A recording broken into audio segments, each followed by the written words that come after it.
What's going on, everyone? Matic here, and welcome to our first episode and update on our road to Baki.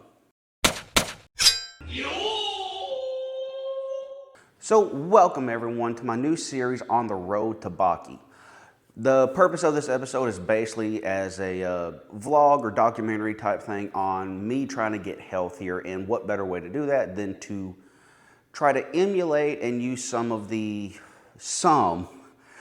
training philosophies of a very inspirational manga anime character who's very known for being an excellent martial artist and being in phenomenal shape. So for those who don't know, Baki or Baki Hanma is part of a series either called Grappler Baki or just Baki Hanma, Baki, Son of Ogre, and the new series that's been out, Baki Duo. For those who are fans of anime, this has actually been primarily being premiered on Netflix, the anime series. However, the first season that they have is actually season 2, possibly 3. So if you want to see the original Baki series, it's called Grappler Baki. You'll have to go on some websites that you don't really pay for in order to see it, but it is a very good series. Or you can just read the manga, and I can put the links to it down in the description and a little bit on the screen as well. So in order to keep this kind of short and sweet as much as possible, we're going to divide the video up into 3 categories. And it's essentially, what am I doing for martial arts wise, what am I doing exercise wise, and what am I doing for my diet or my eating plan. So by martial arts techniques, what does that actually mean? Basically, it's what moves or techniques am I using to help me on this journey, if that's what you want to call it. And funnily enough, I've actually done videos on the 4 main stuff that I'm working on, at least privately. Whatever we do for classes or supplemental training, that's not really being counted here because it's just kind of whatever I feel like. But the 4 things that I'm mostly concentrating on are my jab, my reverse punch, or what some people call like a rear cross or rear straight, front kick, and my round kick. And as you can see, I'm putting videos of each one up on the screen here. The jab and the reverse punch, they're stationary primarily. The kicking ones, I'm changing my feet a little bit as I demonstrate in the kicking videos associated with them. And I also wind up doing kicks up and down the floor. The rep ranges I'm using for each technique is essentially 50, 50 on one side, 50 on the other. You need to be able to do the same technique on both sides. It might not be as good as one side or the other, but you want to try to get them as close as possible.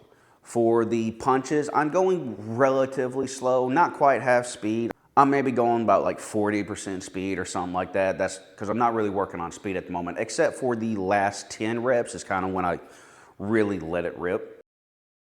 But the main thing that I'm concentrating on all 4 techniques is a concept that we basically call when one thing goes, everything goes. So what exactly does that mean?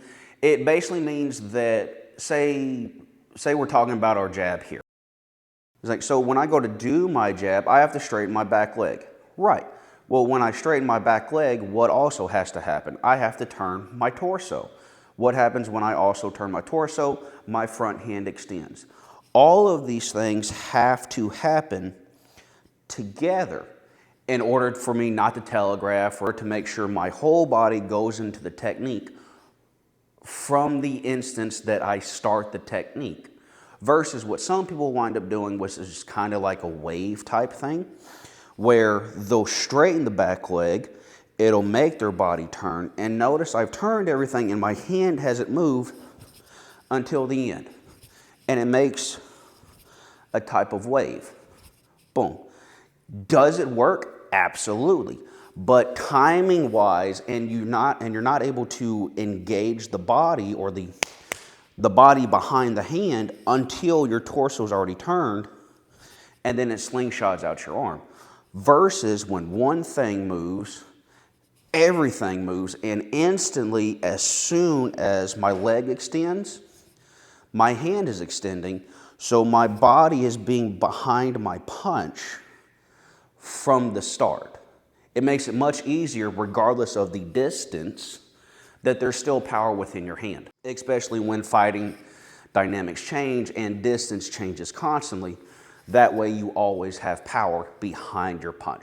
So by using when one thing moves, everything moves for all techniques, I want my acceleration to be a constant slope from the beginning of the technique to the execution or the landing of the technique. I want to be constant. Technically, the graph would just be a straight line because you go from dead zero, technically zero, to whatever the speed is that you want to be at and of execution of technique. So we want our speed to be instantaneously. We don't want it to actually go from 0, 10, 20, 30, 40, 50, 60, all the way up to whatever top speed is. We want it to be instantaneously. And that's what you can get when one thing moves, everything moves. The really cool thing too is it gives you this illusion of speed versus how much effort you put in. You can put 50, 60% effort into going fast, but if you do one speed as soon as you start, you're reaching like 80 to 90% your full speed. And if you do your technique correctly, the power is there. So moving on from there, we're going to go to exercises. By exercises, I mean anything I'm doing for cardio or weights. And for that, I've basically been doing one main exercise, and that's been kettlebell swings. Kettlebell swings are very good exercise. They work a whole lot of the posterior chain of the body. And if you do them for time or a certain number of reps, they can be a very, very good form of cardio as well. And the great thing is it requires at most maybe 2 pieces of equipment, like 2 different weight of kettlebells, and you can do it in a very, very small amount of space. Like just put it in the corner, and then when you're ready to work out, just pull it out into the big enough space that you need, do your swings, put it away. And the reason that I'm mostly doing kettlebell swings for right now is I'm getting my body used to actually picking up weights again, besides myself. And I've actually been doing it for about a month, a little over a month. I'm filming this almost in the middle of February, mostly because I just got caught up with other things, but I have been doing this for a month. And I'm about to integrate more weight slash cardio stuff in the second month. Now, last one, number 3, the diet or eating plan I'm doing. Basically what I'm doing is I'm doing a form of kind of carnivore slash intermittent fasting. For those who don't know, carnivore is essentially a pure beef or meat only diet. For me, the way that I do it, they recommend that you do pretty much just pure meat. For me, since I try to do it on the cheap, what I'm basically doing is twice a day I'm taking a beef-based protein powder called Carnivore. I used them about a little over 10 years ago when I was originally competing. They helped me get like this, and I trust them. I don't get that weird bloating feeling that I typically get when I would drink things like whey or even casein proteins or anything like that. Anytime I drank one of those, I would always feel bloated, especially if I drank it really fast. I'd feel this bloated feeling or whatever. Again, this is even when I was smaller than I am now and was eating very, very clean. But the carnivore beef-based protein, I could literally slam it down, go out, do whatever. So on top of having 2 servings of carnivore protein when I wake up and then a little bit later on the day before I go to bed, my main meal will basically be 1 pound of ground beef. Typically, you want anywhere between an 80 to 20 mix of ground beef or your fat content if you're wanting to try to go with the steak option. If you got the money for that, congratulations, I don't. And technically by doing this option, ground beef, say, I think the 80-20 at my local Walmart, which is typically where I go to shop just for decent prices, and I'm able to get everything I need. It's roughly, I think it's maybe about $5 to $5.50 per pound. I'm technically going a little bit higher quality of 80-20 mix, so mine's actually about $6.70 a pound, but I'm getting basically a week's worth of food for somewhere around $40. That's awesome, and it's just for me. So the really important thing when you start doing these type of body composition changes, for me, it's pretty much going to be as much as I can, as much pure fat loss as possible. The most important thing when you're doing these is you have to pick something that you can do consistently. And I think, and that's pretty much what most people are not able to do. They'll get onto a diet that's the latest fad or is actually steeped in very, very good science. But if the person, either their lifestyle or something, and to me it's mainly lifestyle. If your lifestyle cannot allow you to be consistent, whatever your choice is, then you need to try to change your lifestyle. And if you're able to do that, you will be able to see that I think towards the beginning of January, I think my highest weight, and this was after like a bad weekend of just like eating crap, was about 307.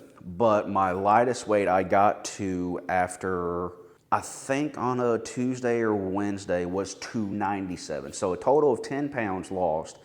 And since then, I've been able to, right now, stay for the last few days about under 300. And I'm about to introduce new routines, primarily in the exercise category, of promoting more fat loss. So what are the things that I'm going to be doing differently for this second month or so to get results? It's like, one, I have found some inconsistencies in the way that I'm doing my round kick, and I'm going to be implementing an exercise to help correct that, it's like, which I will show and tell in the next update. So there is things that I am finding. That's the important thing. You need to be able to self-analyze. The exercise, I'm actually going to be now introducing deadlift and power cleans, really working on my posterior chain development. But as I do that, I'm going to be very careful and make sure I'm not developing too much on the outer and back of my thighs. So I will also have to make sure that my inner and quads don't get unbalanced with that. For the eating plan, basically I went to a website, which I will talk about in the next update, to get a bunch of supplements for like some caffeine stuff and some electrolytes and BCAAs. That way I can get off energy drinks and all that stuff. And I'm going to be incorporating that into my own drinks and food and stuff like that. So this is the first update on our Road to Baki series. I hope y'all enjoyed that. I know it's a little bit of a lengthy one. Hopefully the second video won't be nearly as long, but this is just to introduce you guys on what exactly I'm trying to do and the steps that I'm taking to get there. I'm Matic, and I'll see y'all next time.